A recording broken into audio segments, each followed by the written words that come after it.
I'm going to introduce you and we're going to do a walk around to this beautiful California truck. It came from Sacramento from a company called HR100. Now this truck only had 96,000 original miles on it, and the plastic was still on the sleeper mattress. So beautiful low mile truck, California, no corrosion, and believe it or not, it's a 1988.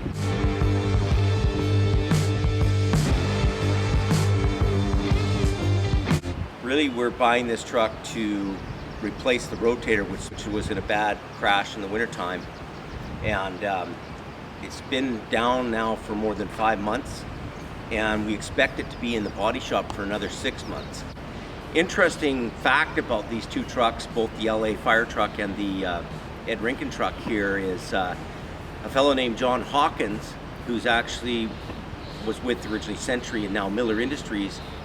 He sent me an email saying, he says, "What's with you buying all these trucks that I was personally involved in?" So that's an interesting thing, that John Hawkins was actually at the dealer. I believe he said it was built in Oregon, brand new. John Hawkins, hands-on, in the day, drilling holes and helping to paint the truck brand new. John Hawkins actually ordered the chassis.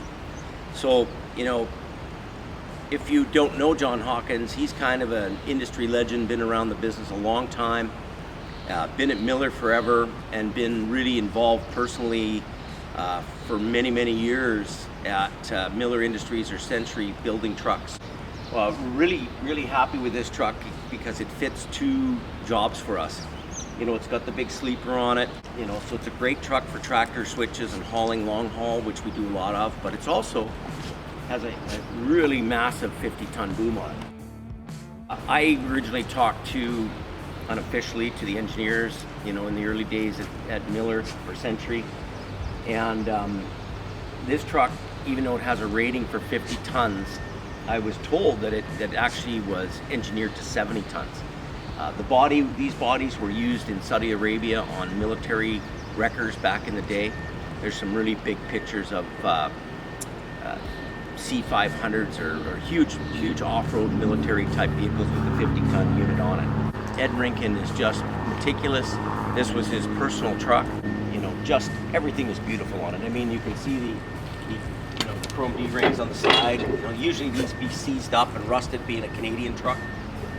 They get to, their trucks last so much longer in these better climates than we do in Canada. We'll buy a truck and within 5 to 6 years, the corrosion, the calcium, magnesium that they put on the road just eats our truck. So I'm very jealous of the good weather that they have down there. We happen to be having it today, but it's not always the case. Body on this truck is absolutely perfect. If you do a walk around here, it's got big, huge fuel tanks. Very, very possible for me to go, say, to, southern Alberta and back on one tank each way. I was there last week and I still have fuel from Alberta already back here in BC. You can just see everything's beautiful in here, clean, meticulous. This is something that didn't come on every truck, probably a custom order. Big fuel tanks, batteries are in here with battery cables. Everything is absolutely original. You can see that this is a factory exhaust. The interior is absolutely beautiful in this truck. It's just gorgeous, gorgeous. A mechanical 444 Cummins engine in it, and the mechanical Cummins engine 444 really wasn't one of the better engines. I've already purchased a Cat for my friend to put in here if this ever goes or blows up. We paid top dollar for this truck, and I probably paid more money for this truck than it was worth to build brand new. But in today's world, it's only got 34 payments left on it, and I'm not really in the mood to buy $1 million trucks anymore, given the rates and the fuel costs and the rising costs of everything. Another option here that was on this truck, which you don't see very often, is side outrigger legs at the front. Huge, massive worm gear winches on this truck. If it was my choice, I probably would have put the light rack off the angle irons there and exposed the winches a little bit more, just to show them off how great and big they are. Wheels are beautiful. No rust in the underneath here. All the controls are just beautiful.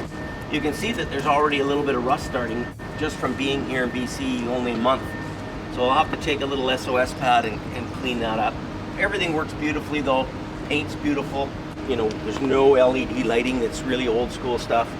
Even the side marker lights here. Vernier throttle at the back here for running the engine. So sometimes I'll rev up the engine a bit right from here. These lights here on the side and the stainless, you know, pretty much would have been the coolest thing back in 1988.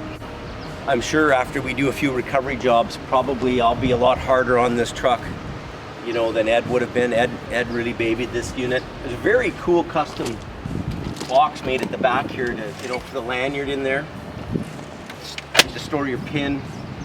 And I'm sure, you know, John Hawkins was involved in building this. It's neat. It wasn't the factory option for this at the time. I'll show you actually the one that would have been on here. Holes here for putting, you know, this would have been in here. And all your plug-ins and air fixtures would have been here. So this is actually off the rotator. So I've had it repainted already and it's waiting to go back on the rotator when it comes back. But this would have been a factory plug-in console here. You don't have to deal with new trucks and their, you know, DEF problems and electronics and, you know, E-logs and all that stuff that goes along with new trucks. You know, we have a few newer trucks and the corrosion gets into the wiring. We have, you know, DEF sensor failures, things like that. And you have trucks that are sitting all around in dealerships waiting for parts. So with an old truck like this, we can, you know, get a part out of the yard. We can stay on the road longer with them, really. And, you know, I don't have to worry about corrosion eating at the computer, the ECM or the ECU, because there isn't one. So, you know, non-electronic trucks, non-DEF trucks, mechanical things that will be reliable and work for us, you know, when the snow's hitting the ground and when the weather's bad, we're not worrying about that. All the cabinets, there's some straps in here, beautiful.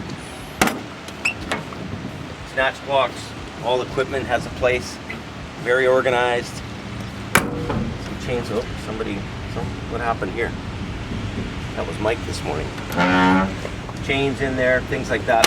What was also interesting about this truck, being a big 50-ton truck, it only had half-inch chain in it. And for a 50-ton truck to have half-inch chain, that tells me that this truck really didn't do lots of heavy winching like we would do here in Canada in the mountains. So I've added some big 5/8 chain here. We're gonna do some pulling with this truck for sure. That was Mike did that. I washed this truck. I gotta stop for a minute. I'll be right back. So Mike put the chain away today and his gloves were greasy. And he made my toolbox. This truck was just washed yesterday.